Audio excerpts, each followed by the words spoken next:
and inflamed through music and Dallas social County judge has decided to allow some rap lyrics to be used in a murder-for-hire trial. The case concerns the 2020 murder of Melvin Noble, a rapper who went by the name Mo3. Fox 4's Stephen Dial has the update. This was a big part of the prosecution's strategy, trying to use rapper Yella Beezy's rap lyrics against him. Yella Beezy, whose legal name is Marquise Conway, is accused of hiring a hitman to kill Mo3, his rap rival. The judge's order today is somewhat of a blow to the prosecution's strategy. She's allowing 2 songs by Conway and 1 song from Mo3 to be played in court. The songs seemingly speak to the feud between the rappers, but the judge did not allow key prosecution songs that talked about bounty or celebrating the murder. The judge is also not allowing the Instagram live video that Yella Beezy was in the day of the murder. Prosecutors argued the lyrics in songs and say that they explain the motive behind the killing. The defense argued that the rappers are playing a character similar to professional wrestlers, and that the lyrics should not be taken as fact.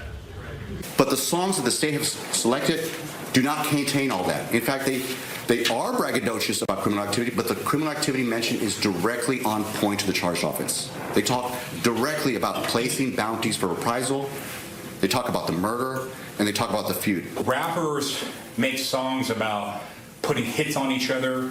They make songs about bounties. Again, it goes to the edginess and, in some people's opinions, the crassness and distastefulness of the music. But it's not evidence that Mr. Conway is making some sort of admission to committing the crime.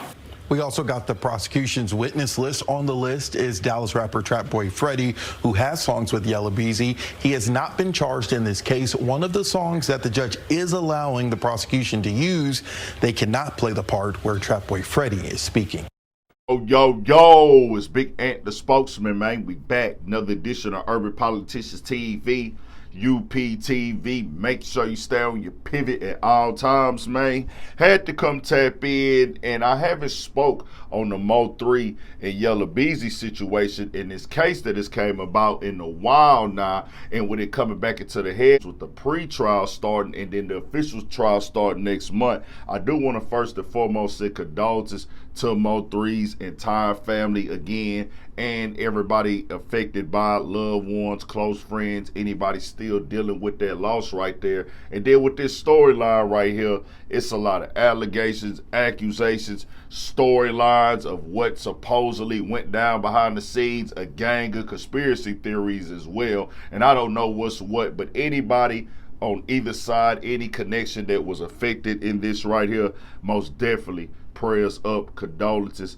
Rest in peace, and God bless the souls of everybody. And I had a links in the description where you can watch the clips of the beginning and full it on Fox 4, as the news had broke yesterday that some of Yella Beezy's lyrics will be able to be used as evidence in a courtroom. Not all. A lot of it got excluded. It did hit the news that Trap Boy Freddy was named as somebody that would have to come testify in court, but his lyrics can't be used in other songs where he is on, can't be used either in this case. Also had released a long list of witnesses who could possibly be testifying as well. You don't know what they gonna ask, you don't know what they gonna say, who knows what they even know when it comes to these situations. But when people see somebody's name on the list, they automatically think that they telling on somebody. But this is the internet. In real life, it don't work like that. But also they announced that interviews will be used as well, and social media posts. One of those major conversations that has been a heavy debate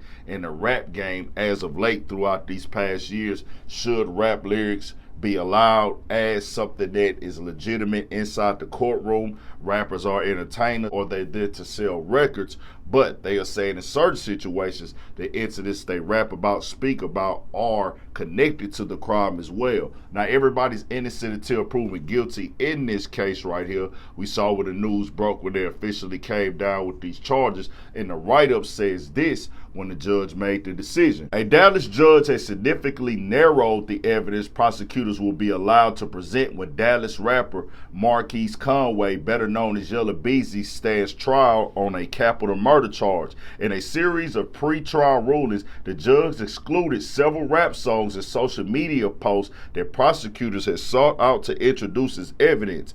District Judge Chika Anayam also ruled that jurors will not hear evidence about several prior shootings and killings prosecutors argue were connected to the case, finding those alleged extraneous offenses cannot be presented at trial. However, the judge did allow prosecutors to introduce evidence they argue shows the relationship and escalating conflict between Conway and fellow Dallas rapper Melvin Noble, known professionally as Mo3.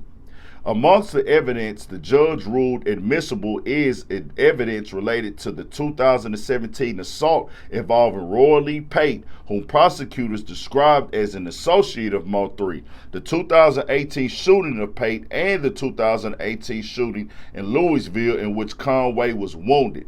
The judge also ruled prosecutors can present evidence about a 2020 incident in which they alleged Conway assaulted Mo3's manager, as well as portions of Conway's interview with Louisville's police following the shooting. Jurors also will hear portions of a 2019 interview Conway gave to Vlad TV after he was shot in Louisville. The judge allowed prosecutors to introduce some social media posts involving Conway and Mo3 that she determined are relevant to the case. She also ruled prosecutors may introduce 3 rap songs, Mo3's 219, which references the shooting of Roy Lee Pate, Conway's Keep It in the Streets, and portions of Conway's On Your Head. But the judge excluded most of the rap music prosecutors sought to introduce, including Conway's Hitters, which prosecutors argued was the first time he referenced the concept of murder for hire. She also excluded 2 unreleased Conway songs, including Take 3, which prosecutors alleged Conway sent to an alleged co-conspirator hours after Mo3 was killed. The judge also barred prosecutors from introducing several songs by another Dallas rapper prosecutors allege is associated with Conway but is not charged in the case. How the interview is being used. During pretrial hearings, Dallas Police Homicide Detective Eric Barnes testified that investigators had to rely heavily on public interviews, YouTube videos, and social media because local witnesses refused to cooperate with law enforcement, establishing motive. The prosecution presented Yella Beezy's Born Marquise Conway 2019 interview with DJ Vlad on Vlad TV, where Conway made comments regarding his need to get my lick back. Investigators claim this statement directly points to a retaliatory motive connected to an ongoing dispute with rival Dallas rapper Mo3, Melvin Noble. The victim's perspective. The judges also allowed prosecutors to present a 2019 interview from Mo3 himself. In that footage, Mo3 explicitly stated, "I heard I got money on my head. I'm going to get killed," which prosecutors argue proves that he feared a bounty had been placed on him.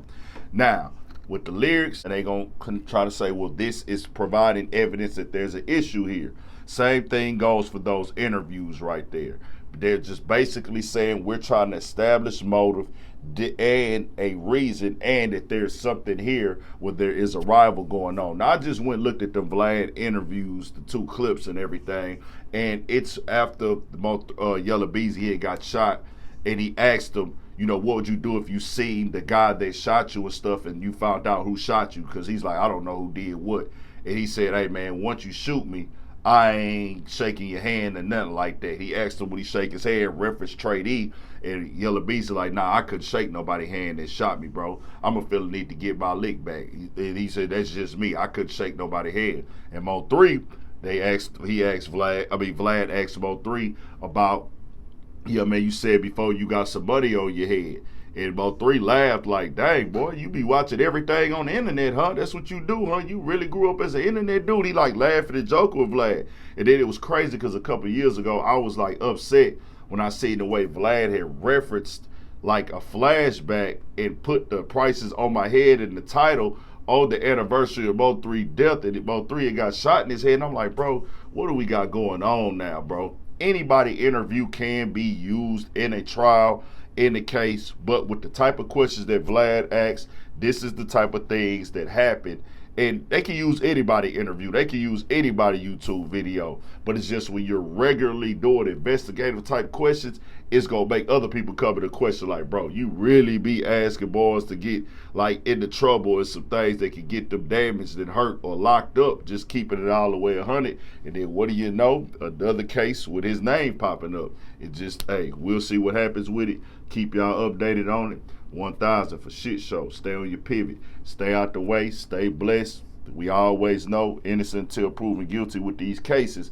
But we do got to know and understand at the same time, bro, they always got cages. They always looking to lock you up. The best thing to do is resolve issues. And I'm not speaking on this case right here. I'm just saying in general, bro.